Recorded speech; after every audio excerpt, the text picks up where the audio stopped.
Hello, this is Elizabeth Clare Brewington with Discover Brightside. We are a multimedia video podcast network channel, and we do a lot. And in brief, we are here in our studio today, recording Empower Health, and we've been doing this for 6 years. This is our sixth year, and we have, I think, this year we're doing 25 speakers.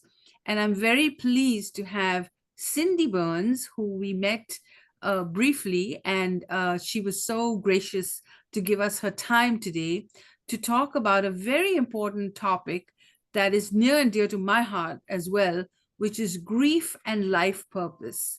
And how many of you are grieving today? Did you lose a lost one? Then this video is for you.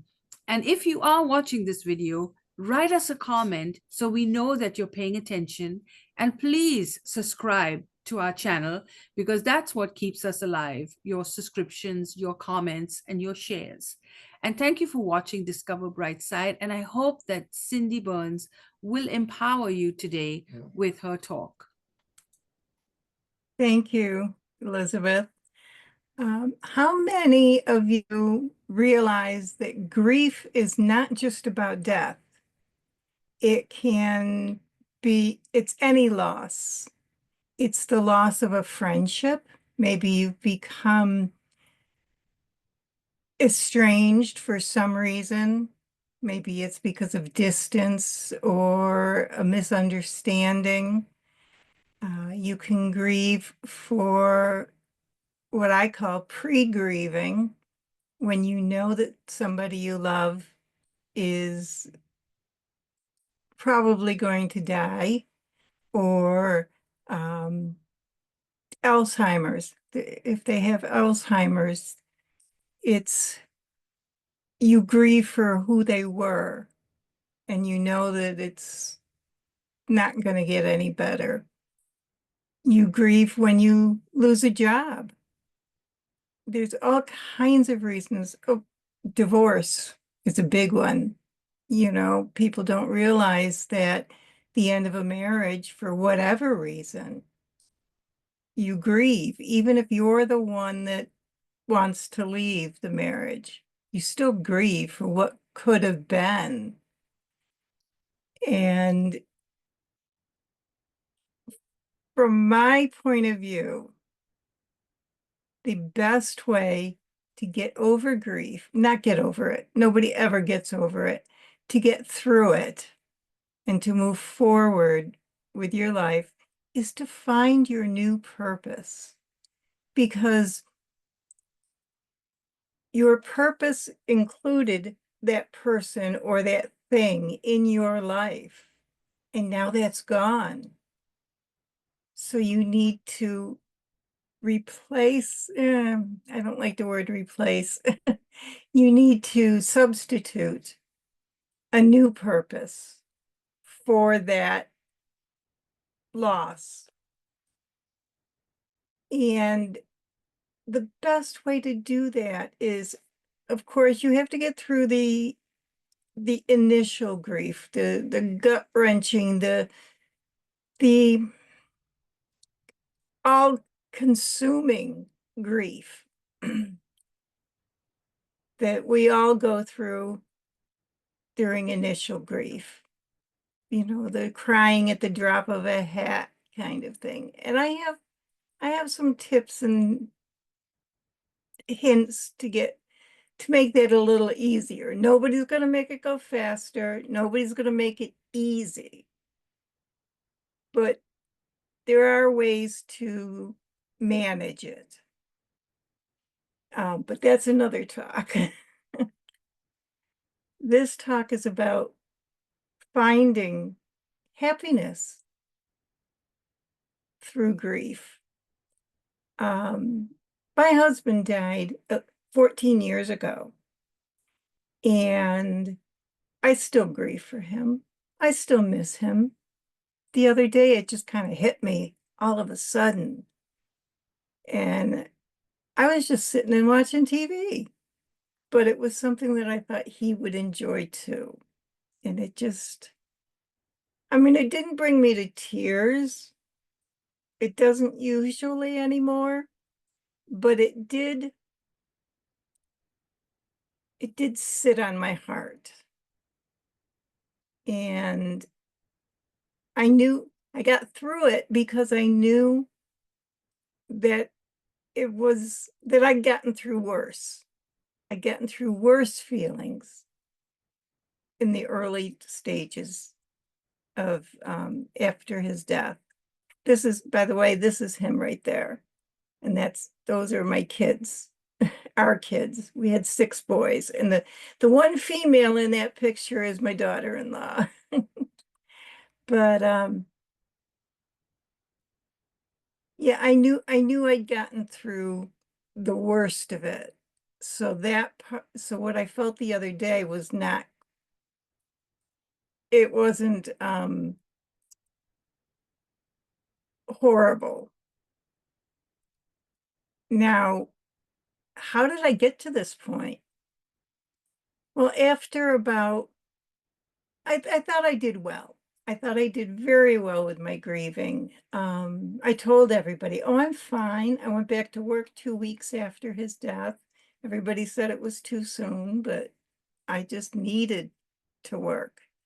Work was what I did when life got tough. And I think a lot of us can identify with that. It takes us out of our life and it gives us a something to do. Um, but so that's what I did. I went to work, and then, people would ask me, I worked from home, so I didn't have to face people. If I'd had to face people, I don't know what I would have done. But when I went to church, people would say, how you doing? With that face, and that tone of voice, how you doing? And I'd always say, oh, I'm fine. And it probably surprised people that I would say it some nonchalantly, but that's what I that's what I thought I should say. And the thing is, I wasn't fine. I thought I was, but I buried my feelings. I had a couple, they were adult sons, but they were still living with me. And I didn't want them to worry about me. I didn't want them to be concerned. I didn't want, because they were grieving too. So I didn't want to add my pain to their grieving, right? I thought I was doing the wonderful mother thing. The thing is, I think they wanted to not worry, but they wanted to take care of me. They wanted to help me, but they didn't know how because I kept saying I was fine. Because I didn't cry in front of them. I'd cry in my office. I'd cry in the shower. I'd cry in my car. I think a lot of us can identify with that one too. Um, there were times when I actually had to pull off into a parking lot or something and just cry. But so I figured, okay, I'm crying. I'm feeling the feelings and I'm doing what I'm supposed to do. But it wasn't right. It wasn't enough. I didn't I didn't acknowledge my feelings. My feelings were something I had to get past. I had to get through. And so I did. And it came back to bite me about 7 years later.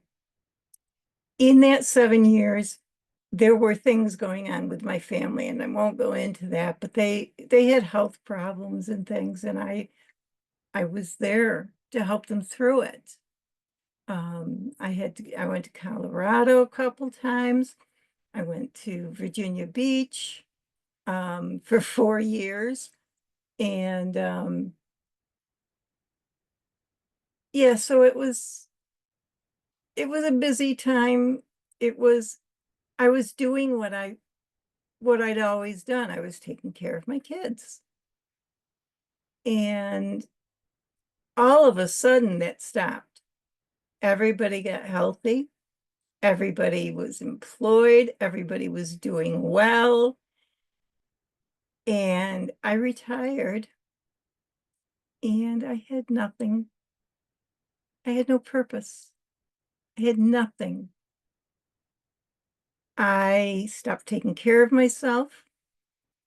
I started eating ridiculous amounts of sweets. I'm not a foodie. I'm a sweets person. So it'd be like eat all the chocolate, all the ice cream. Those are my downfalls.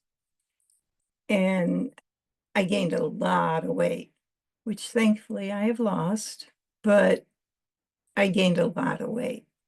And that made me very unhealthy. I had trouble with mobility and just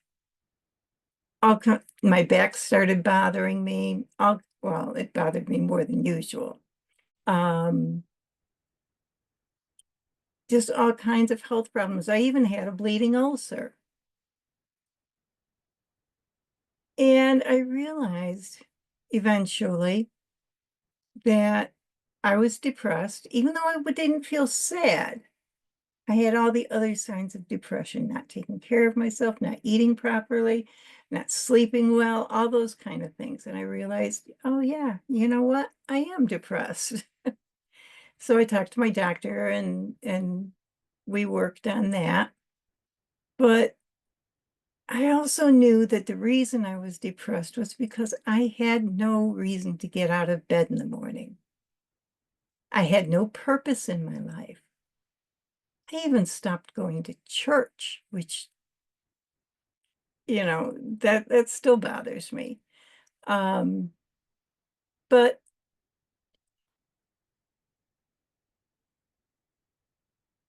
I started looking for a way to find my purpose. I did all kinds of things. I started selling makeup. I don't wear makeup. I I tried art classes and I joined the local art club. I can't draw a stick figure. I don't know why I thought I could. Partly because my husband he was an artist and I think it brought me closer to him. I thought it would bring me closer to him. It didn't. Um, I tried all kinds of things that just weren't me. They weren't who I was. So one day, while looking for purpose, and we Google things, right? We want to find out about things, so we Google them. So I was Googling purpose, life purpose, and I happened across a course to be certified as a life purpose coach.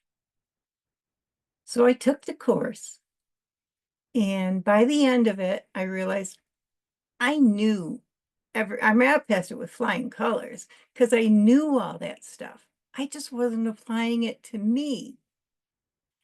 And I think that's where a lot of us fall short. We know things, but we don't apply them to ourselves. We can tell other people what to do and how to do it and all that, but we don't apply it to ourselves.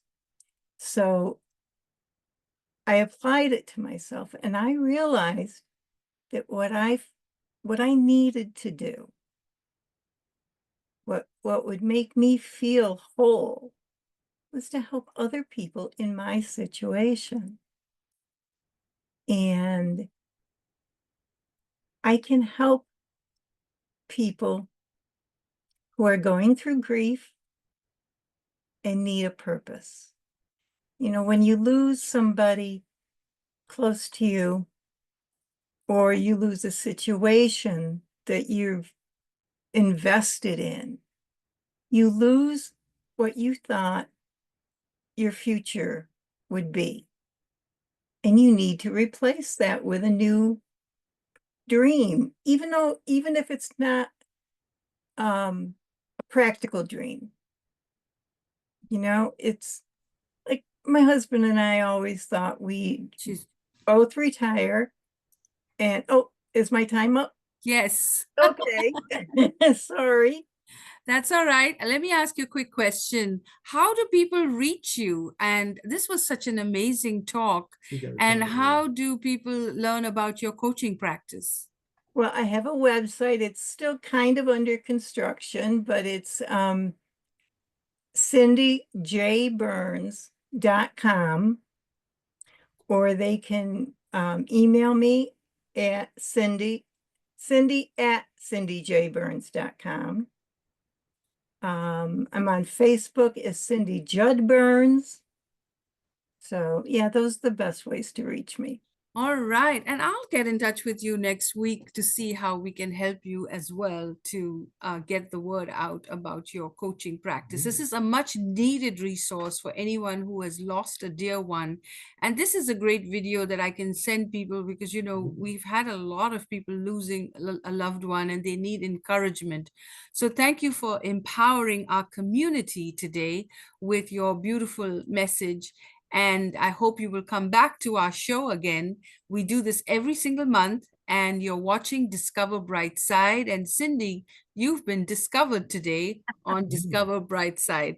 So, those watching on Facebook and Instagram, please hit the subscribe button and join us for another conversation. We're doing Empower Health this month. This is the 6th health and wellness series that we are recording. And I think we are at 25 speakers this weekend, which is pretty awesome. And all of the speakers and their videos will be available on discoverbrightside.com/health. So you need to subscribe if you want to watch the whole series. Thank you for watching. You're watching Discover Brightside. And thank you, Cindy, grief and life purpose coach, and helping you to find your purpose through this difficult time. Thank you, Elizabeth. Thank you.